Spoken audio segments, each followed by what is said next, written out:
Okay, so welcome to the class. তো আশা করি তোমরা সবাই ভালো এবং সুস্থ আছো।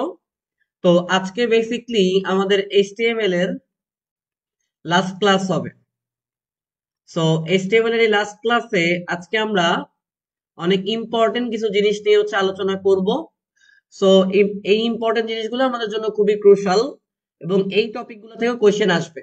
তো আজকে যে টপিকগুলো পড়াবো এই টপিক থেকে তুমি শিওর থাকো আমাদের খ এবং গতে যেগুলো আসবে অর্থাৎ 1 মার্ক 2 মার্ক 3 মার্ক, তো এগুলোকে যে আমরা যোগ করে ফেলি 6 এবং এমসিকিউ থেকে ধরো যে আরো 1 থেকে 2, এমসিকিউ থেকে আরো 1 থেকে 2, অর্থাৎ টোটাল 8 মার্ক তুমি কমন পাবা। টোটাল 8 মার্ক তুমি একটা ক্লাস থেকে কমন পাবাই পাবাই পাবা, একদম গ্রান্টেড, 100% একদম গ্রান্টেড এইচএসসির জন্য এবং কলেজ এক্সামের জন্য। তো আসো, আচ্ছা, এটা মেবি আমরা হচ্ছে পঞ্চম অধ্যায়ের প্রোগ্রামিং ভাষাটা অন করেছি। সো আমরা একটা কাজ করি, আমাদের দরকার হচ্ছে চতুর্থ অধ্যায়, তাই তো? তো আমরা চতুর্থ অধ্যায়টা একটু হচ্ছে ফরওয়ার্ড করে নেই, তোমরা জাস্ট একটা সেকেন্ড ওয়েট করো। আমাদের পঞ্চম অধ্যায় তো আপাতত লাগতেছে না, তো আমরা একটু আমাদের চতুর্থ অধ্যায়ে যে শীটটা আছে সেই শীটটা আমরা একটু ফরওয়ার্ড করে দিই, জাস্ট আমাদের 1 মিনিট লাগবে, একটু অপেক্ষা করো।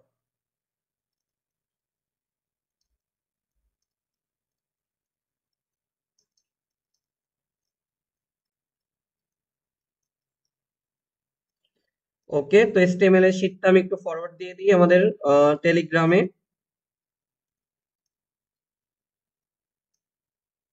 ওকে, তো এবার আমি হচ্ছে শীটটা একটু ওপেন করে নিব।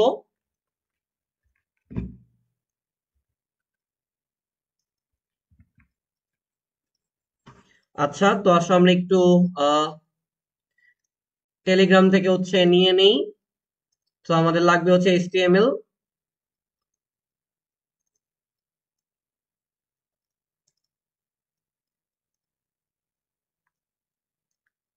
ওকে ওকে ওকে, I think everything is perfect. So আসো আমাদের ক্লাসটা আমরা শুরু করে দেই finally. So HTML HTML HTML, ওকে। সো HTML এর কিছু বেসিক জিনিস হচ্ছে আজকে আমরা দেখব, যে বেসিক জিনিসগুলো দেখে আমাদের কমপ্লিট করা উচিত। তো শুরুতেই আমাদের যে জিনিসটা আছে দেখো, সেটা হচ্ছে ওয়েব ডিজাইন। সো ডিজাইন জিনিসটা আমরা আসলে বুঝতে পারি যে একটা ওয়েবকে আমরা কিভাবে সাজাবো গোছাবো, তার রং কিভাবে পরিবর্তন করব, তার গঠনটা কেমন হবে, এই বিষয়গুলো যে আমরা নির্ধারণ করব।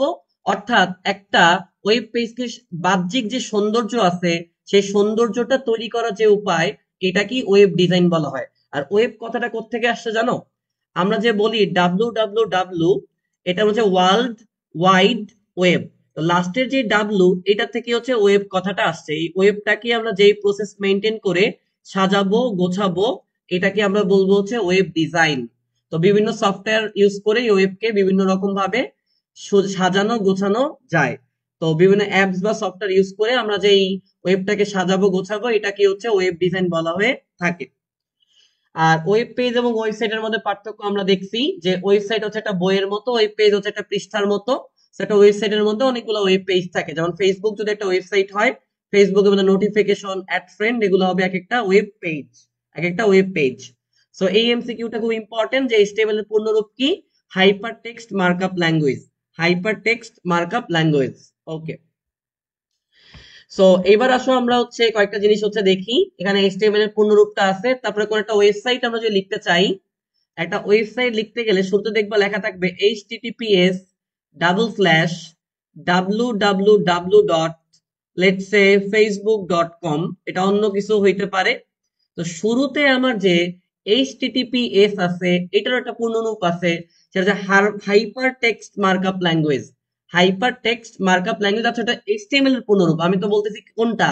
HTTPS।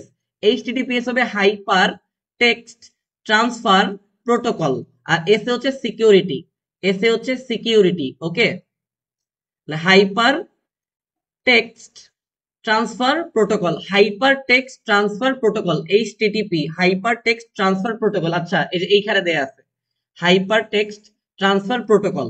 তো এখানে কিছু জিনিস দেয়া আছে, যে টিম বার্নার্স লি, দেখো টিম বার্নার্স লি 1989 সালে সর্বপ্রথম এইচটিটিপি টা ক্লায়েন্ট এবং সার্ভারের মধ্যে ইন্টারনেট সংযোগের মাধ্যমে প্রথম একটা সফল যোগাযোগ হচ্ছে নিশ্চিত করে। এবং এই টিম বার্নার্স-লি কে মূলত ডাব্লিউডাব্লিউডাব্লিউ এর জনক হিসেবে বিবেচনা করা হয়। সো এটা খুব ইম্পর্টেন্ট যে ডাব্লিউডাব্লিউডাব্লিউ এর জনককে, অ্যান্সারটা হচ্ছে টিম বার্নার্স-লি। ওকে, ডান। আর সার্ভার এবং ক্লায়েন্ট জিনিসটা কি? তোমাকে, তুমি যদি কোনো ওয়াইফাই সার্ভিস নিয়ে থাকো, যে অপারেটরের কাছ থেকে বা যে কোম্পানির কাছ থেকে তুমি ওয়াইফাই সার্ভিসটা নিয়েছো, তারা হচ্ছে সার্ভার, আর তুমি তাদের ক্লায়েন্ট। আর ক্লায়েন্ট যাদের থেকে সার্ভিস নিয়ে থাকে তাদেরকে বলা হয় হচ্ছে সার্ভার, আর সার্ভার থেকে যারা সার্ভিসটা গ্রহণ করে তাদেরকে বলা হচ্ছে ক্লায়েন্ট। তো ইন্টারনেট হচ্ছে একটা বিশাল নেটওয়ার্ক যেটা হচ্ছে পুরো বিশ্বকে একসাথে কানেক্টেড করেছে। সো ইন্টারনেটটা সর্বপ্রথম আবিষ্কৃত হয় হচ্ছে 1969 সালে যুক্তরাষ্ট্রে। এবং ইন্টারনেটের প্রথমে নাম আসলে ইন্টারনেট ছিল না, বরং ছিল হচ্ছে আরপানেট।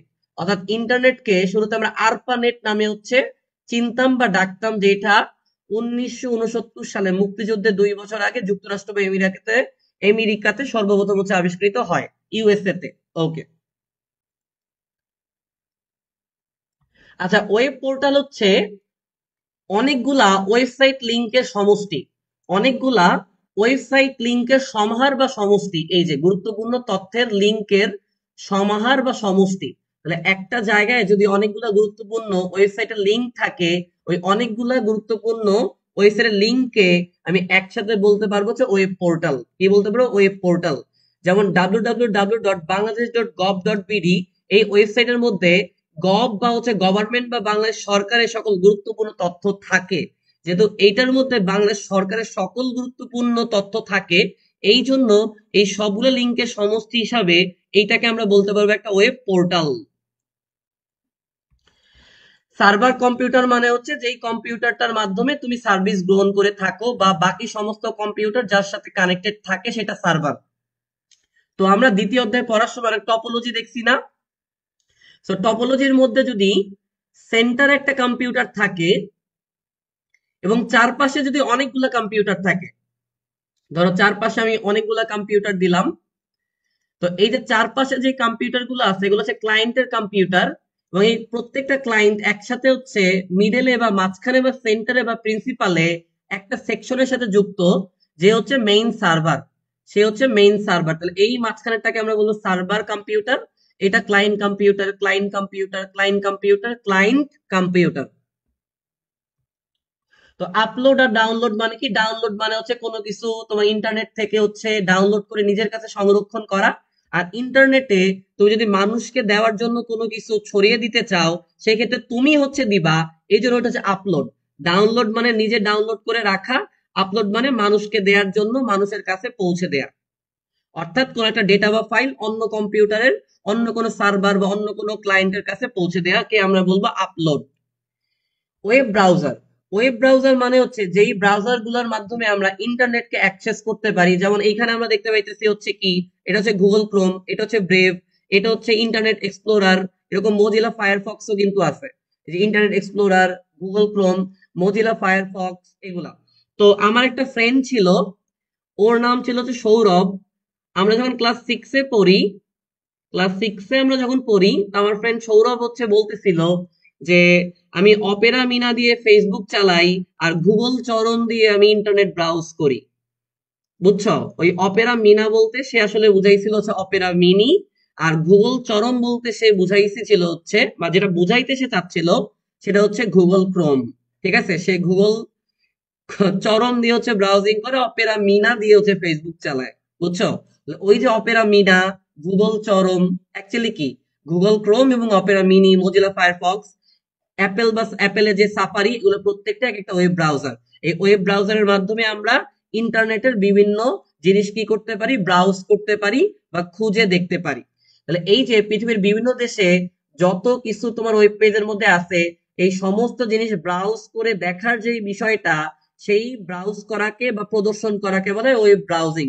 অর্থাৎ তুমি যখন তোমার ওয়েব ব্রাউজার ব্যবহার করে ইন্টারনেটে রাখা বিভিন্ন তথ্য ব্রাউজ করে বা খুঁজে দেখবা, তখন তোমার এই কাজটাকে বলা হবে হচ্ছে ওয়েব ব্রাউজিং। এবং ওয়েব ব্রাউজিং করতে গেলে তোমার যেই জিনিসটা প্রয়োজন হবে সেটাকে আমরা বলি ওয়েব ব্রাউজার।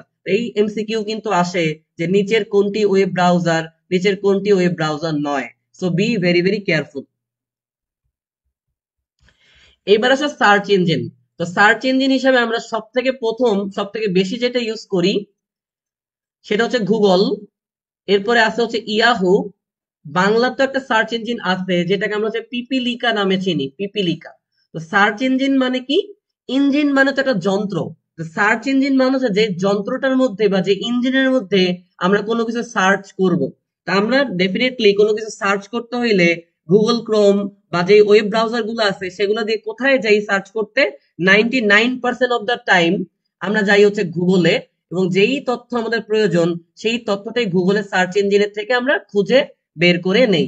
তাহলে এই যে গুগল, ইয়াহু, পিপিলিকা এগুলো হচ্ছে সার্চ ইঞ্জিন। এবং সার্চ ইঞ্জিনে তুমি যদি যাইতে চাও কিসের মাধ্যমে যাইতে হবে? তোমার যে ওয়েব ব্রাউজার গুলো আছে যে কোনো একটা ওয়েব ব্রাউজারের মাধ্যমে যেতে হবে। তার আগে অবশ্যই তোমার ফোনে ইন্টারনেট কানেকশন থাকতে হবে। গেল। এবার আসো আইপি অ্যাড্রেস। তো আইপি অ্যাড্রেসটা খুব ইম্পর্টেন্ট, খুব ইম্পর্টেন্ট। তো আইপি অ্যাড্রেস জিনিসটা আমি তোমাকে একটু এক্সপ্লেন করে দিব। তো অ্যাড্রেস মানে হচ্ছে ঠিকানা। অ্যাড্রেস মানে হচ্ছে ঠিকানা। যেমন আমাদের প্রত্যেকেরই বাসার একটা ঠিকানা থাকে, আমাদের প্রত্যেকেরই বাসার একটা ঠিকানা থাকে, যেটাকে আমরা হোম অ্যাড্রেস বলি। বাট এটা হচ্ছে আইপি অ্যাড্রেস। তো আইপি অ্যাড্রেস জিনিসটা হচ্ছে কতগুলা সংখ্যা। তো লিখে নাও, আইপি অ্যাড্রেস হচ্ছে কতগুলা সংখ্যা এবং কতগুলা ডট এর মাধ্যমে তৈরি একটা জিনিস। কতগুলো সংখ্যা এবং ডটের মাধ্যমে তৈরি একটা জিনিস, যেটা হচ্ছে একটা অ্যাড্রেস বা ঠিকানা। বিষয়টা কেমন? ধর আমি লিখলাম 101.111.173, এইটা একটা আইপি অ্যাড্রেস। কেন আইপি অ্যাড্রেস? কারণ এখানে কিছু সংখ্যা এবং ডট আছে। আসলে পৃথিবীতে যতগুলা ওয়েবসাইট আছে বা লিংক আছে, প্রত্যেকটা ওয়েবসাইট বা লিংকের একটা আইপি অ্যাড্রেস থাকে। প্রত্যেকটা ওয়েবসাইট বা লিংকের একটা কি থাকে? আইপি অ্যাড্রেস থাকে। আমরা যখন www.facebook.com লিখি, আমরা হয়তো ফেসবুককে www.facebook.com এই নামে চিনি, বাট কম্পিউটার কিন্তু এটাকে www.facebook.com নামে চেনে না। সে ফেসবুককে এরকম কিছু নাম্বার বা ডিজিট অর্থাৎ আইপি অ্যাড্রেসের মাধ্যমে চেনে। আর তুমি লিখবা www.facebook.com, বাট কম্পিউটার আসলে দেখবে এই যে www.facebook.com বা www.youtube.com, এই জিনিসগুলা অ্যাকচুয়ালি এই জিনিসগুলা অ্যাকচুয়ালি কোন আইপি অ্যাড্রেসের অন্তর্ভুক্ত? সেই আইপি অ্যাড্রেসটার মধ্যে ইউজার বা ব্যবহারকারী যেতে যাচ্ছে, আমি বা তুমি যেতে যাচ্ছি, তখন সে কয়েক সেকেন্ডের মধ্যে আমাদেরকে সেখানে নিয়ে যায়। সো আইপি অ্যাড্রেস কিন্তু খুবই ইম্পর্টেন্ট, এবং মনে রাখবা আইপি অ্যাড্রেস হচ্ছে অদ্বিতীয়, অদ্বিতীয় বা ইউনিক। আইপি অ্যাড্রেসকে অদ্বিতীয় বা ইউনিক বলা হয়। সো অদ্বিতীয় বা ইউনিক মানে হচ্ছে প্রত্যেকটা লিঙ্ক বা প্রত্যেকটা ওয়েবসাইটের জন্য একটা ফিক্সড একটা আইপি অ্যাড্রেস থাকে। ওই আইপি অ্যাড্রেস দিয়ে তুমি একটাই মাত্র ওয়েবসাইট বা একটাই মাত্র লিঙ্কে অ্যাক্সেস করতে পারবা। যেই লিঙ্কে বা যেই ওয়েবসাইটে তুমি যাবা সেই লিঙ্ক বা ওয়েবসাইটের জন্য একটাই সুনির্দিষ্ট আইপি অ্যাড্রেস থাকবে। আইপি অ্যাড্রেসকে দুই ভাগে ভাগ করা যায়, একটা হচ্ছে আইপি অ্যাড্রেস ভার্সন 4, একটা হচ্ছে আইপি অ্যাড্রেস ভার্সন 6। বর্তমানে আমরা আইপি অ্যাড্রেস ভার্সন 6 হচ্ছে ইউজ করে থাকি, এটুকু জানতে হবে।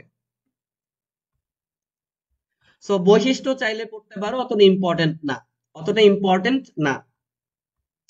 আচ্ছা, ইউআরএল। ইউআরএল মানে কি?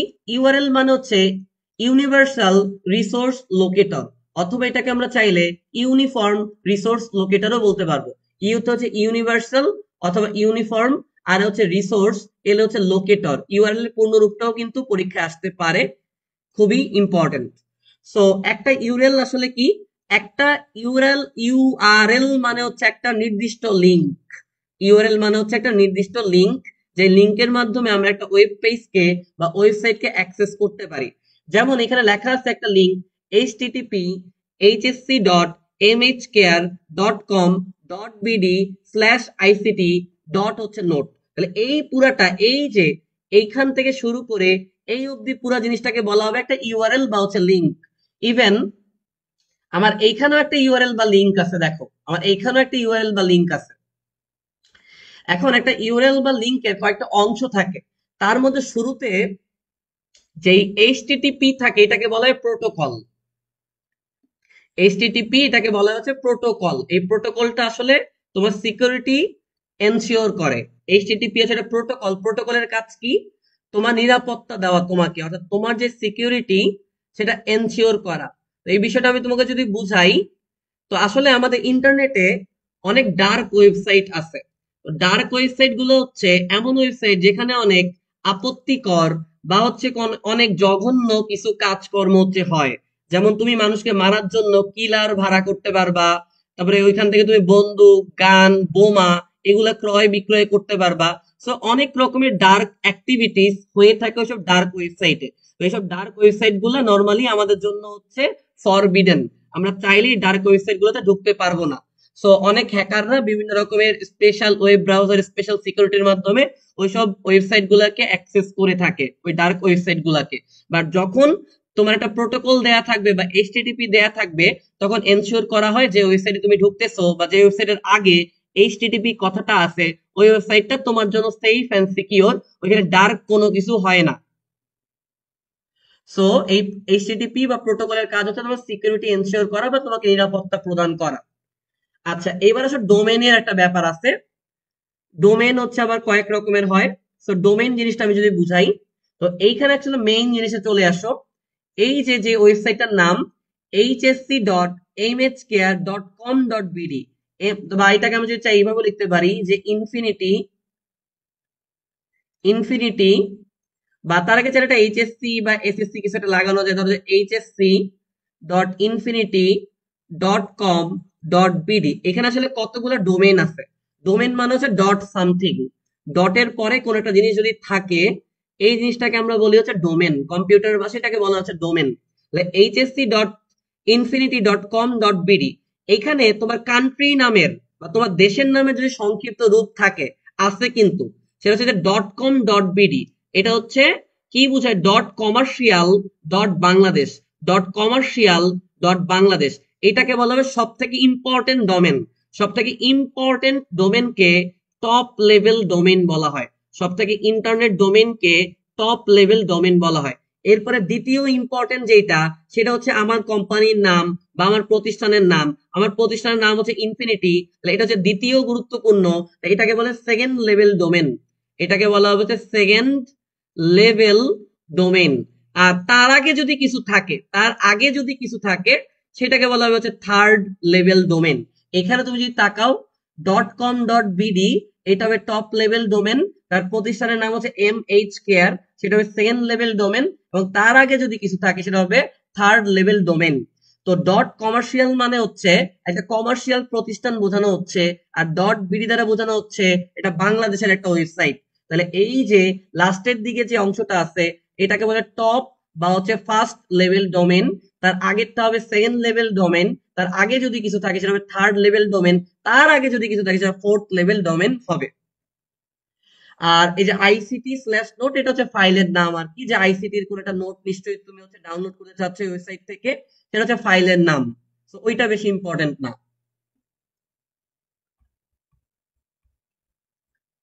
তো এই যে দেখো একটা কথা বলছে যে www.facebook.com, এটার পরিবর্তে আমরা চাইলে 31.13.78.35 এইটার মাধ্যমে ফেসবুকে ঢুকতে পারবো। কারণ আমরা ফেসবুককে চিনি www.facebook.com নামে, বাট কম্পিউটার কিন্তু তাকে চেনে এই যে এই নামে সেইটাকে বাইনারিতে কনভার্ট করে। বাইনারিতে কনভার্ট করে তখন তোমাকে হচ্ছে ওয়েবসাইটে নিয়ে যায়। এটা কিন্তু আইপি অ্যাড্রেস। নিচে যেটা দেখতে পাইতেছো, এই যে এখানে আমি তোমার একটা কালার করে দেই। কি কালার করে দিব? ধরো যে আকাশি কালার করে দেই। এই যে এই জায়গাটা, এটা কিন্তু একটা আইপি অ্যাড্রেস। এটা আসলে ফেসবুককেই বোঝায়। তো আমরা জানি প্রতিটা ডোমেন নেমের হচ্ছে কিছু অংশ থাকে। দুইটা অংশকে বলা হচ্ছে প্রধান অংশ, আর বাকিগুলো হচ্ছে ঐচ্ছিক বা হচ্ছে অপশনাল। তো প্রধান অংশকে আমরা বলি হচ্ছে টপ লেভেল ডোমেন। আর দেখো প্রধান অংশ হচ্ছে দুইটা। প্রধান অংশ হচ্ছে দুইটা, একটা হচ্ছে টপ লেভেল ডোমেইন, আরেকটা হচ্ছে তোমার সেকেন্ড লেভেল ডোমেইন বা সেকেন্ড লেভেল ডোমেইন। আর ঐচ্ছিক বা অপশনাল অংশটাকে আমরা বলতে পারি যে third level domain. Third level domain. এবার আসো, আমাদের বিভিন্ন রকমের ডোমেইন আছে। তো এই ডোমেইনের মধ্যে প্রত্যেকটা ডোমেনের মাধ্যমে বিভিন্ন জিনিস বোঝানো হয়। যেমন কি কি ডোমেন আছে? প্রথমে আছে .com, এরপর আছে হচ্ছে .org, এরপর আছে হচ্ছে .gov, তারপর আছে .edu, ডট হচ্ছে এসি, ডট হচ্ছে নেট, ডট হচ্ছে MIL, তারপরে থাকতে পারে হচ্ছে যে .biz, তারপরে থাকতে পারে ডট হচ্ছে ইনফো। এই প্রত্যেকটারই কাজ আছে। একটা ওয়েবসাইটের লাস্টে তুমি যেইটা দেখবা তার মাধ্যমে তোমাকে বুঝতে হবে এটা কোন ধরনের ওয়েবসাইট। ডোমেইন দেখে অ্যাকচুয়ালি আমরা কি করি, ডোমেনের মাধ্যমে অ্যাকচুয়ালি আমরা কোন ধরনের ওয়েবসাইট সেটা বুঝতে পারি। কোন ধরনের ওয়েবসাইট বা ওয়েবসাইটটা কি টাইপের বা কি রিলেটেড সেইটা আমরা বুঝতে পারি ডোমেনের মাধ্যমে। আর জেনেরিক ডোমেন বলতে বোঝায় ওই ডোমেনটার আসলে জেনরা কি সেইটা, জেনরা মানে উৎপত্তি বা মেইন কাজটা কি সেইটা। যেমন .com, এই কথাটা সে .কমার্শিয়াল, কমার্শিয়াল মানে বাণিজ্যিক। তাহলে যেই সব প্রতিষ্ঠানের লাস্টে .com থাকবে তোমাকে বুঝতে হবে ওইটা একটা বাণিজ্যিক প্রতিষ্ঠান। .org মানে হচ্ছে অর্গানাইজেশন, অর্গানাইজেশন মানে হচ্ছে প্রতিষ্ঠান। .com মানে বাণিজ্যিক প্রতিষ্ঠান, আর .org মানে অর্গানাইজেশন মানে প্রতিষ্ঠান। তো বাণিজ্যিক প্রতিষ্ঠান আর নর্মাল প্রতিষ্ঠানের মধ্যে একটু পার্থক্য আছে। বাণিজ্যিক প্রতিষ্ঠানে তোমার পণ্য বা প্রোডাক্ট বিক্রি হবে, কেনা হবে, অর্থাৎ আমদানি রপ্তানি বা টাকা পয়সা লেনদেনের একটা বিষয় থাকবে। আর .org থাকলে সেটা টাকা পয়সা রিলেটেড বা মানে টাকা পয়সার যেই লেনদেনের বিষয়টা, আমদানি রপ্তানি যে বিষয়টা সেটা থাকতেও পারে নাও থাকতে পারে। .gov মানে বুঝতেই পারতেছো, গভর্নমেন্ট মানে সরকার বা হচ্ছে তোমার কি বলবো এটাকে, মানে রাষ্ট্র, মানে রাষ্ট্রীয় কোনো প্রতিষ্ঠান। একটা দেশের, একটা দেশ বা রাষ্ট্রের রাষ্ট্রীয় কোনো প্রতিষ্ঠান, অর্থাৎ দেশের সরকারের কোনো প্রতিষ্ঠান বা রাষ্ট্রীয় কোনো প্রতিষ্ঠান বোঝানোর জন্য .gov দেই।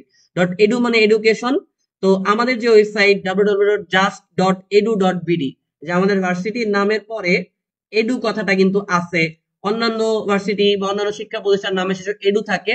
এডু দ্বারা বোঝানো হয় হচ্ছে এডুকেশনাল বা শিক্ষার প্রতিষ্ঠান।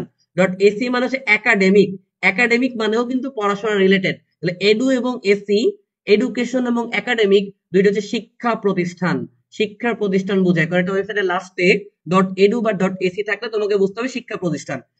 .net মানে হচ্ছে তোমার যারা ইন্টারনেট সার্ভিস দেয় তাদের লাস্টে থাকে হচ্ছে .net, যেমন skyline.net, আমাকে যারা ইন্টারনেট দেয় তাদের নাম হচ্ছে স্কাইলাইন ওয়াইফাই প্রোভাইডার, তাদের যে ওয়েবসাইট লাস্টে নেট আছে অর্থাৎ তারা নেটওয়ার্ক সার্ভিস দিয়ে থাকে। .mil মানে হচ্ছে মিলিটারি, মিলিটারি ঠিক আছে, মিলিটারি, মিলিটারি মানে মার্কিন সেনাবাহিনী, যুক্তরাষ্ট্রের যে সেনাবাহিনীরা আছে তাদের ওয়েবসাইটের লাস্টে .mil বা .military থেকে, মিলিটারি থেকে .mil কথাটা আসছে। আর বিজ মানে হচ্ছে আমাদের ভার্সিটিতে একটা প্রোগ্রাম হয়েছিল বিজ মাস্টার, তো ওইটাতে আমি পার্টিসিপেট করে পুরস্কার এবং সার্টিফিকেট পেয়েছিলাম। বিজ কথাটা আসলে ব্যবসা রিলেটেড কাজে হচ্ছে ইউজ করা হয়, বিজ মাস্টার অর্থাৎ বিজনেস, বিজনেসকে সংক্ষেপে বিজ বলা হয়। তাহলে ব্যবসায়িক যদি কোনো প্রতিষ্ঠান থাকে, ব্যবসা রিলেটেড কোনো প্রতিষ্ঠান থাকে তার লাস্টে থাকবে হচ্ছে .biz। আর .info মানে ইনফরমেশন, ইনফরমেশন মানে তথ্য। এমন কোন ওয়েবসাইট যদি থাকে যারা মানুষের তথ্য উপাত্ত দিয়ে সাহায্য করে, সেই সব ওয়েবসাইটের লাস্টে তুমি দেখবে হচ্ছে .info। এমসিকিউর জন্য কিন্তু এই টেবিলটা খুবই ইম্পর্টেন্ট, এমসিকিউর জন্য এই টেবিলটা খুবই ইম্পর্টেন্ট। এরপর আছে কান্ট্রি ডোমেন, কান্ট্রি ডোমেন মানে হচ্ছে কোন দেশের ওয়েবসাইট সেটা বোঝানোর জন্য। যেমন এই ওয়েবসাইটের লাস্টে .bd আছে মানে এটা বাংলাদেশের, এই যে বিডি মানে বাংলাদেশ, এইউ মানে অস্ট্রেলিয়া, আইএন মানে হচ্ছে ইন্ডিয়া, .br মানে হচ্ছে ব্রাজিল, .cn মানে হচ্ছে চীন, .fi মানে ফিনল্যান্ড, .fr মানে ফ্রান্স, .hk মানে হংকং, .ca মানে কানাডা, .iu মানে রাশিয়া, .ir মানে হচ্ছে ইরান, .tr মানে হচ্ছে তুরস্ক। অর্থাৎ কোন একটা ওয়েবসাইটের লাস্টে যে .in থাকে তাহলে বুঝতে হবে ইন্ডিয়ান প্রতিষ্ঠান, যে .pac থাকে তাহলে পাকিস্তানের, মানে পাকিস্তান দেশের অন্তর্ভুক্ত একটা ওয়েবসাইট, .pd থাকলে বাংলাদেশের, তারপরে যে যদি তোমার ধরো যে এইউ থাকে তাহলে অস্ট্রেলিয়ার কোন একটা ওয়েবসাইট। কোন দেশের ওয়েবসাইট সেটা আমরা কান্ট্রি ডোমেনের মাধ্যমে বুঝতে পারি। ঠিক আছে, কোন দেশের ওয়েবসাইট,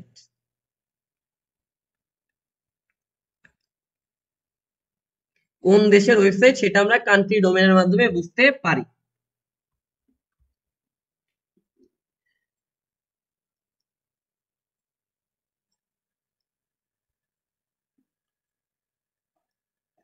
তো বাসায় তোমাদের একটা কাজ আছে, সেটা হচ্ছে তোমরা ক্ষয়ের জন্য বা অনুধাবনের জন্য আইপি অ্যাড্রেস এবং ডোমেন নেমের মধ্যে পার্থক্যটা পড়বা। আইপি অ্যাড্রেস এবং ডোমেইন নেমের মধ্যে যে পার্থক্যটা আছে, আইপি অ্যাড্রেস এবং ডোমেইন নেমের যে পার্থক্য সেটা তোমরা একটু পড়ে ফেলবা এখান থেকে, শীট থেকে বা বই থেকে। এবার আইপি অ্যাড্রেস এবং ইউআরএল এর পার্থক্যটাও পড়বে, এটাও ক্ষয়ের জন্য ইম্পর্টেন্ট, অনুধাবনের জন্য এইটাও ইম্পর্টেন্ট, এইটাও পড়ে ফেলবা। এবার আসো ডিএনএস।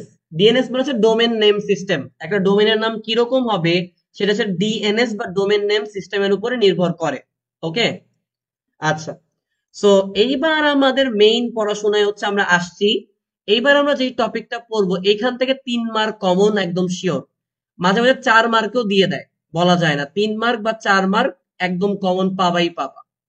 এখন যেটা আমরা পড়াবো এইটা একদম sure for HSC and college, HSC plus হচ্ছে কলেজ। সো ভয় পাওয়ার কোনো কারণ নাই, আসো আমরা পড়ি। এখন আমরা মেইনলি দেখবো ওয়েবসাইটের প্রকারভেদ। তো ওয়েবসাইটের প্রকারভেদ বলতে, তো আমরা ধরো যে কোনো একটা ওয়েবসাইট যদি ভিজিট করি, তোমাদের ইচ্ছা মতো যেই কোনো একটা ওয়েবসাইট বলতে পারো, তো কোন ওয়েবসাইট ভিজিট করা যায়। ধরো সরকারের কোন একটা ওয়েবসাইট আমরা ভিজিট করি, লাইক, বা কোন একটা ফ্যাশন ব্র্যান্ডের একটা ওয়েবসাইট ভিজিট করি। তো আমার একটা স্টুডেন্ট আছে, ও হচ্ছে একটা হলো এই তো এইটা একটা কোম্পানির হচ্ছে মডেল, এই ইওলো কোম্পানি হচ্ছে মডেল। তো ধরো আমরা যে একটা ওয়েবসাইট হচ্ছে ভিজিট করলাম, এই যে ওয়েবসাইটে ভিজিট করার পরে এটা হচ্ছে একটা পোশাক বা হচ্ছে তোমার ক্লোথ রিলেটেড ওয়েবসাইট, বুঝতেই পারতেছো। এখানে ভিজিট করলে যে তারা কি কি বিক্রি করে সব প্রোডাক্ট আমরা দেখতে পাবো। এরকম অনেক আরো সেকশন আছে। ওয়াও, এই ব্যাগটা তো সুন্দর, অনেক সুন্দর, অনেক ওকে। তো আমরা মেনের মধ্যে যাই, তো ছেলেদের পাঞ্জাবি আছে, শার্ট আছে। তো লাইক মেয়েদের কোনো প্রোডাক্ট চাইলে এখানে, কিড বা বাচ্চাদের কোনো ড্রেস যদি চাই সেগুলো আমরা পেয়ে যাব। তো এইভাবে যে ওয়েবসাইট গুলা, আমার নিজেরই একটা ওয়েবসাইট আছে। তো আমার নিজের যে ওয়েবসাইটটা সেটা কোথায় আছে একটু খুঁজতে হবে। আমার নিজের যে ওয়েবসাইটটা, ওয়েবসাইটের লিঙ্কটা আমি তোমাদেরকে একটু দিয়ে দিব। ওকে, আমার নিজের তৈরি করা একটা ওয়েবসাইট আছে, খুব বেশি বড় না। আমি নিজে যখন ইন্টারে পড়ি তখন আমি আমার ইনফিনিটির জন্য বা আমার প্রতিষ্ঠানের জন্য আমি একটা ওয়েবসাইট তৈরি করেছিলাম। ওই ওয়েবসাইটের লিঙ্কটা আমি হচ্ছে তোমাদেরকে হচ্ছে দিয়ে দিব। আমি একটু পাই কিনা দেখি, কোথাও কি আমার সেট করা আছে, সাইট ডট ইনফিনিটি, এইভাবে পাবো কিনা জানি না, কারণ আমি নিজে ভুলে গেছি, অনেকদিন আমার অ্যাক্সেস করা হয় না। এইখানে আপাতত নাই, বাট আমি তোমাদেরকে দিয়ে দিব। আমি নিজে যে ওয়েবসাইটটা তৈরি করেছিলাম আমি তোমাদেরকে দিয়ে দিব, তোমরা চাইলে নিজেরও এরকম এইচটিএমএল কোডিং এর মাধ্যমে ওয়েবসাইট তৈরি করতে পারবা। ওকে, ঠিক আছে। তো ওয়েবসাইটটা আসলে কেমন হবে বা ওয়েবসাইটের ধরনটা কেমন হবে তার উপর ডিপেন্ড করে ওয়েবসাইটকে 2 ভাগে ভাগ করা যায়। একটাকে আমরা বলেছি স্ট্যাটিক ওয়েবসাইট, একটাকে আমরা বলেছি ডিনামিক ওয়েবসাইট। এটা অনেকে ডাইনামিক বলে, বাট সঠিক প্রোনাউন্সিয়েশনটা হবে ডিনামিক। তাইলে গঠন বৈচিত্র্যের উপর ভিত্তি করে ওয়েবসাইট কত প্রকার? 2 প্রকার।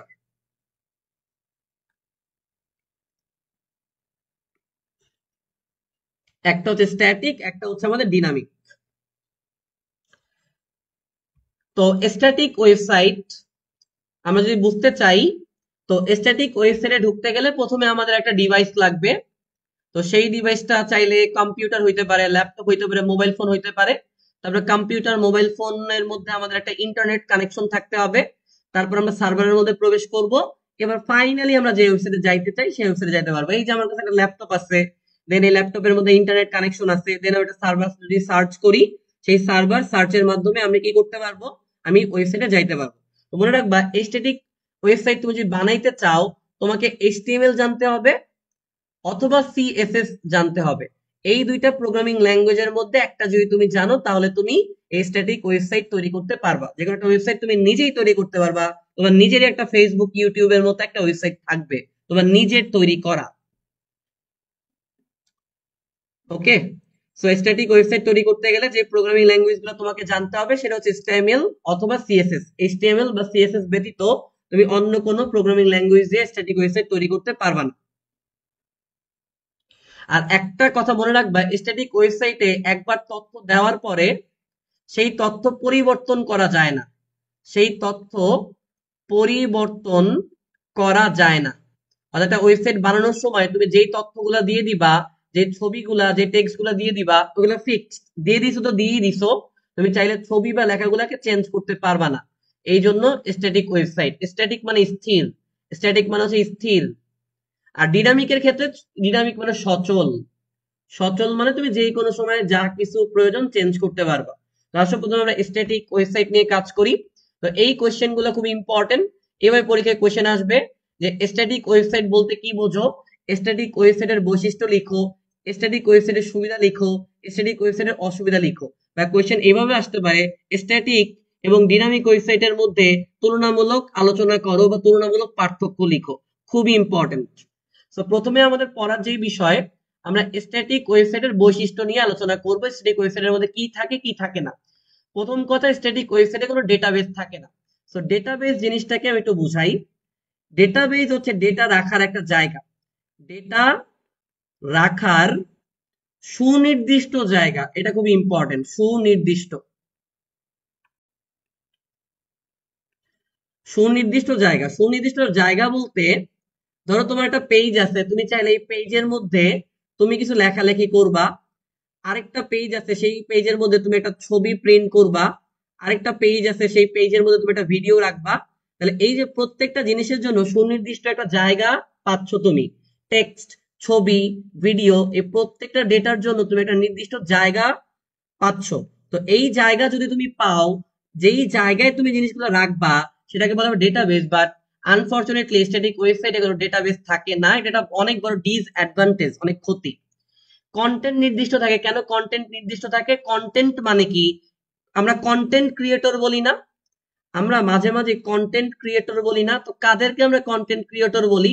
নর্মালি যারা আর কি তোমার ইউটিউবার, যারা ভিডিও তৈরি করে তাদেরকে আমরা কন্টেন্ট ক্রিয়েটর মনে করি। আসলে কন্টেন্ট ক্রিয়েটর শুধুমাত্র ইউটিউবার না, যারা ভিডিও তৈরি করে, যারা লেখালেখি করে, প্রত্যেকেই এক একজন কন্টেন্ট ক্রিয়েটর। একটা কথা আছে, একটা হচ্ছে ব্লগ, একটা হচ্ছে ভ্লগ। তো তোমরা কি দুটোর মধ্যে পার্থক্য জানো যে কোনটা ব্লগ আর কোনটা ভ্লগ? যারা ভিডিও কন্টেন্ট বানায় সেগুলোকে আমরা বলি হচ্ছে ব্লগ।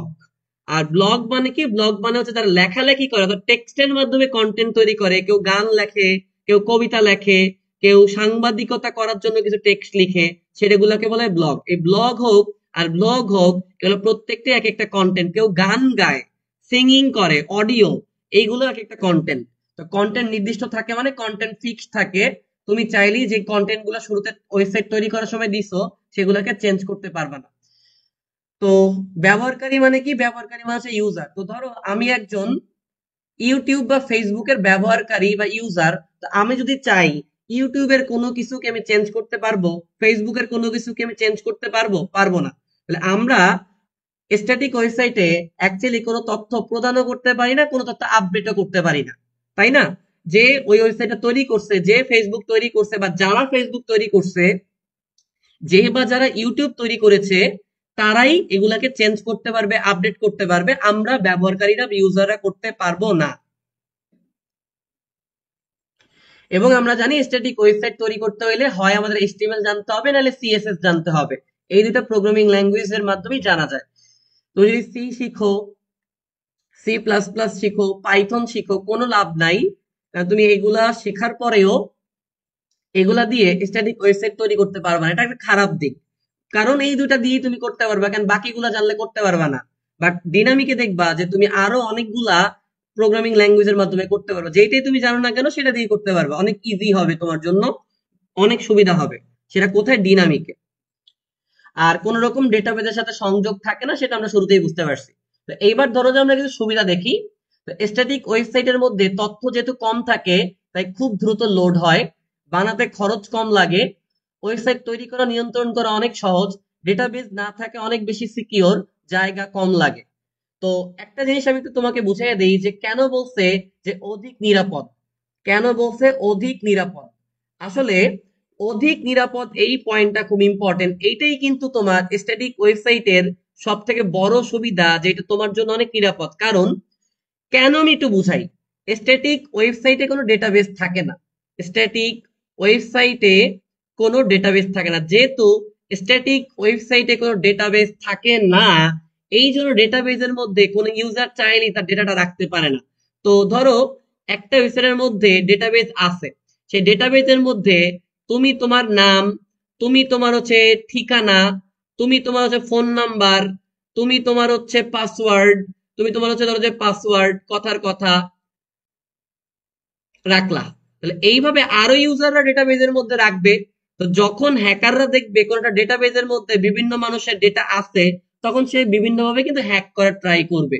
বাট যেই ওয়েবসাইটের মধ্যে কোনো ডেটাবেজই নাই, হ্যাকাররা তো ডেটাবেজই পাবে না, ডেটাবেজ না থাকলে ডেটা সে কিভাবে হচ্ছে হ্যাক করবে? মানে বিষয়টা বুঝো। তোমার ধরো যে খাওয়ার জন্য, মানে তুমি খাবা, খাওয়া দাওয়া করবা, তোমার খাওয়া দাওয়া করার জন্য খাবারই নাই, খাবারে যদি না থাকে তুমি খাওয়া দাওয়া কেমনে করবা? এই জন্য ডেটা চুরি হওয়ার কোনো চান্সই নাই। ডেটাবেজই নাই, ডেটাই নাই, ডেটা যদি না থাকে ডেটা চুরিটা কেমনে হবে? এই জন্য তোমার জন্য অধিক নিরাপদ বা অনেক সিকিওর, সিকিওর, অনেক বেশি সিকিওর ফিল করতে পারবা। এবার আসো কিছু অসুবিধা দেখি।